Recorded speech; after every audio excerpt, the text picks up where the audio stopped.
Hi guys, my name is Ian Oche, and there's some few issues that have been raised up, and I came and realized about Kenyans when it comes to their ignorance, especially when it comes to the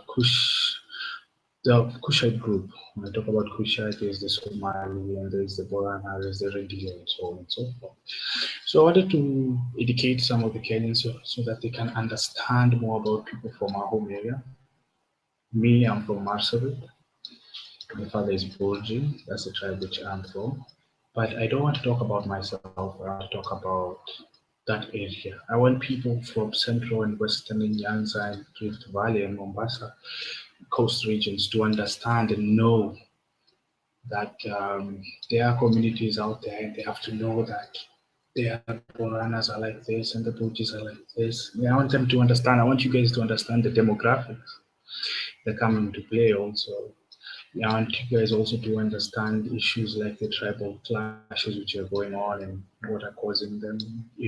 Once you're into that community thing, and especially now, for example, me as a Buj, you get to you get to learn. You get to learn so much that some of you guys won't learn, you'll be able to know. And I just want you people to know how it is to be a Kushite. So, of course, I'm going to introduce myself to you. Sorry. Formally, my name is Ian Oche. I've been born in Nairobi. My father is from Marsabit. My mother is from Nyeri. Yes, my mother is Kikuyu. My full names are Ian Oche Denge, just for clarity. Born and raised up in Donholm. Currently, I live in Westlands. Um, but enough about me. I'm going to talk about the tribes which affiliate with the Cushitic group in Kenya. And the majority, of course, right now are the Somali ethnic group, and now also the Borana. Now, I'm going to give you guys a one-on-one play when it comes to each tribe. And please take it slowly. I'm going to go as slowly as possible. Okay. Number one, we have the Somalis.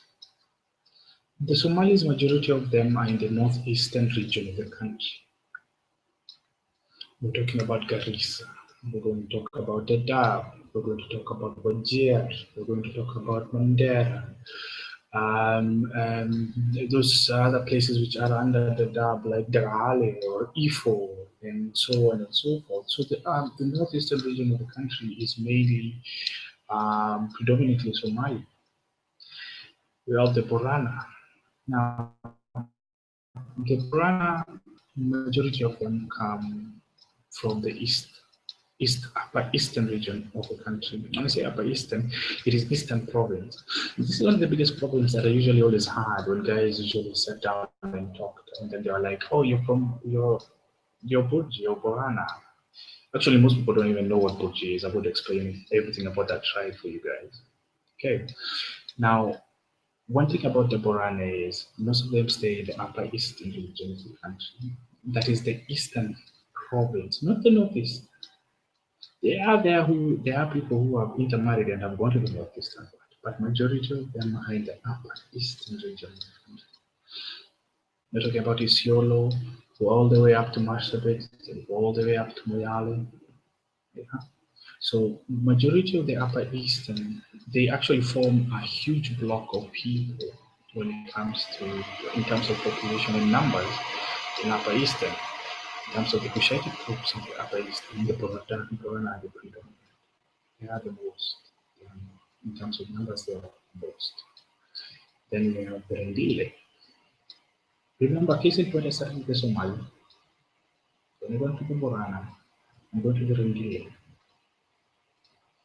The Rendile also aren't as many as the Borana, but they have a good number in mass. Um, the Rendile will be scattered.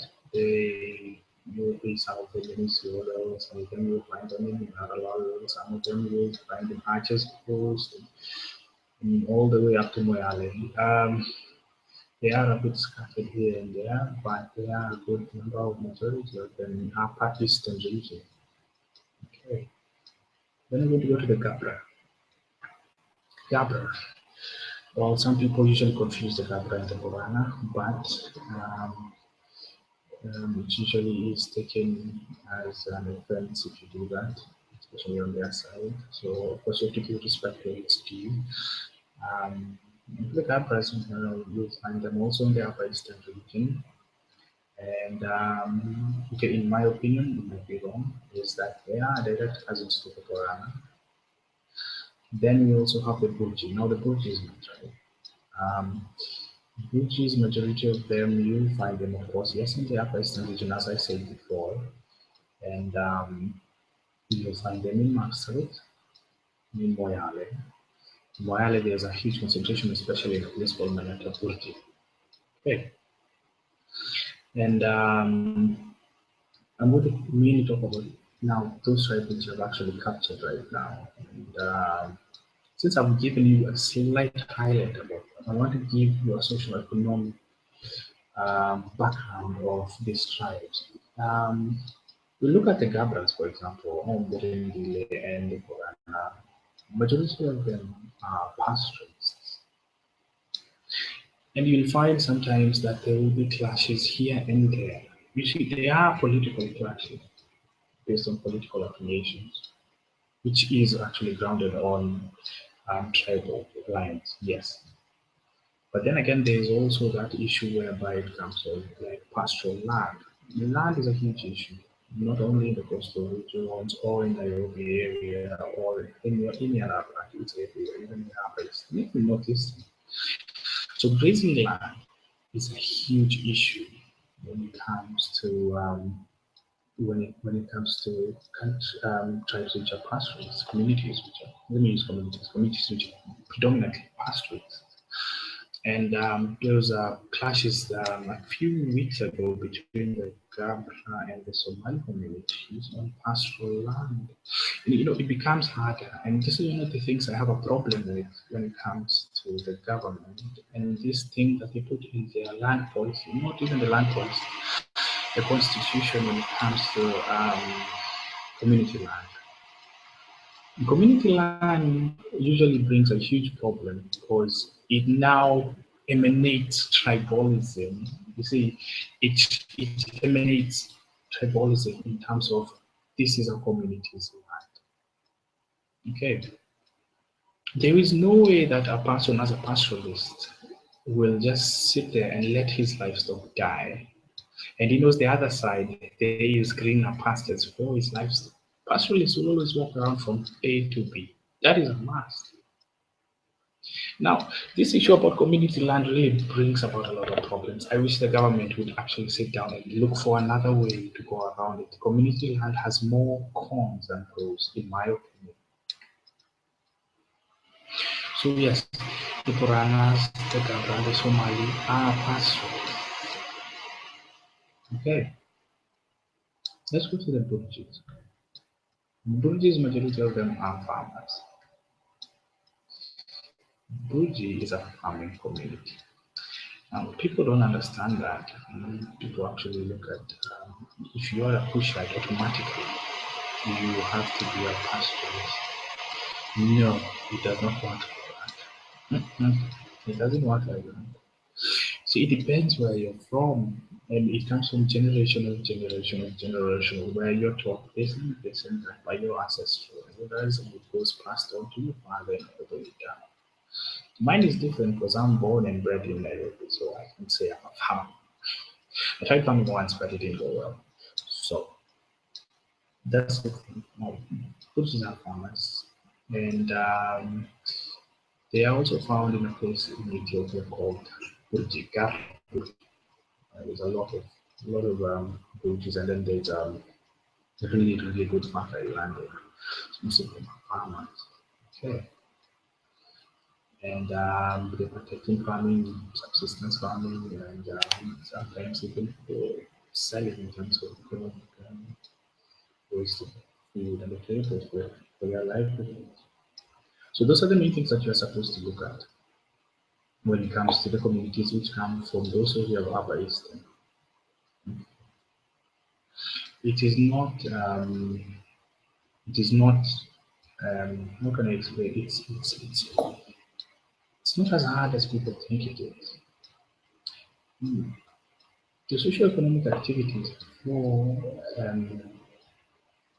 as of now for communities which are over there will obviously change um, because of urbanization and stuff. Especially right now, since the road network, the Northern Frontier Road is actually this close to finish. It's actually very close to Marsabit town, and it's going on from Marsabit towards Miami. And once again, one thing you have to know: when there's infrastructure, there is development,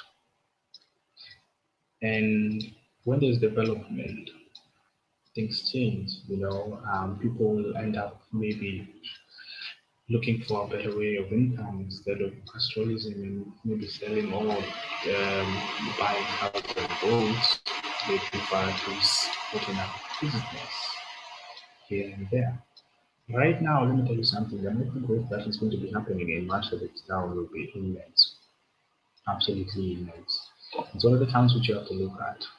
We also have to look at Isiolo. Isiolo has grown completely. There was even talks about decentralization of the government to go to Isiolo. So there are there's a lot of growth both sides. There's a lot of potential. So people nowadays won't stick completely to pastoral. People won't completely stick to farming. You see, so there are so many ways people look for monies here and there. Start up a business. There's no difference between people from Upper East and people from South.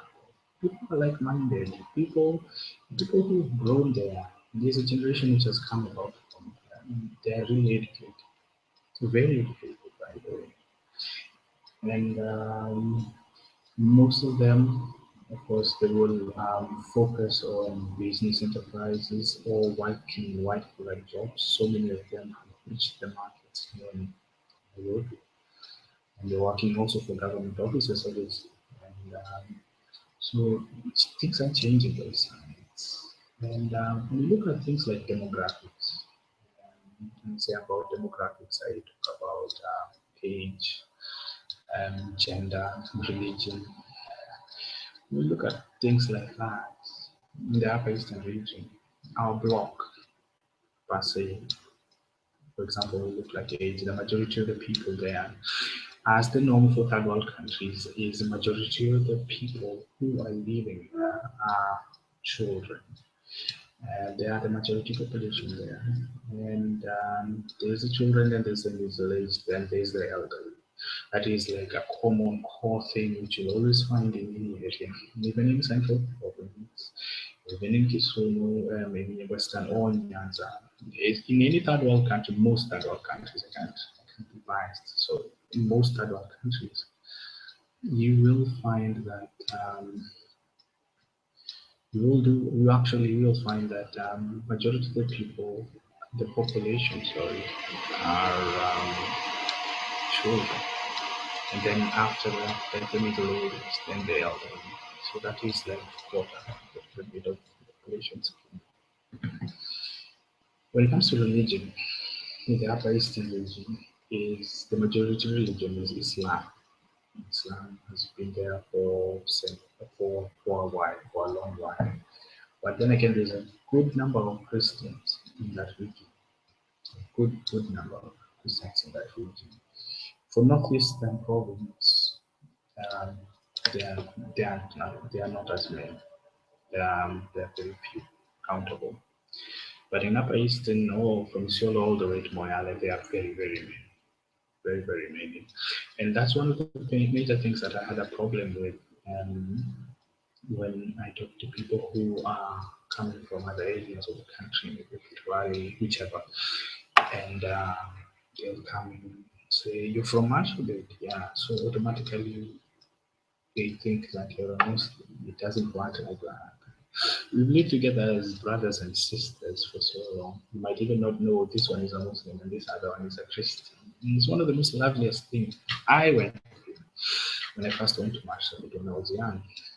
I remember when it's Christmas, some of my cousins who are Muslims, they usually came and eat Christmas with my family.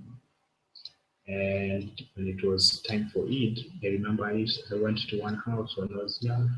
I didn't remember where, but yeah, so there's a lot of intermingling, and which is one of the most special things about people from our area.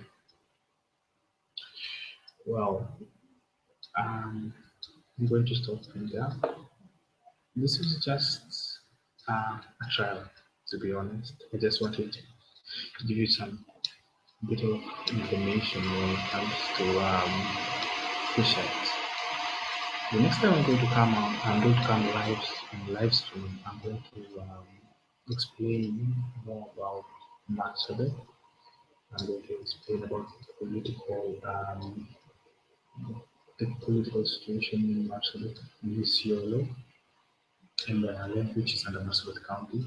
And I'm also going to explain about the topography of the area when it comes to like arid land and green zone, because there's a huge green zone over there where it has very volcanic soil. So everybody thinks that Alaska is living in a desert. No, we don't, unless it's Chalby, of course, which is actually a true desert. So I'm going to explain that to you guys. But as for now, this is a trial. I just want you guys to know, definitely know this is a trial. I just want you guys to have a bit of information here and there about the area called Marshall Morales, the communities in Trump from there have a better understanding about our people.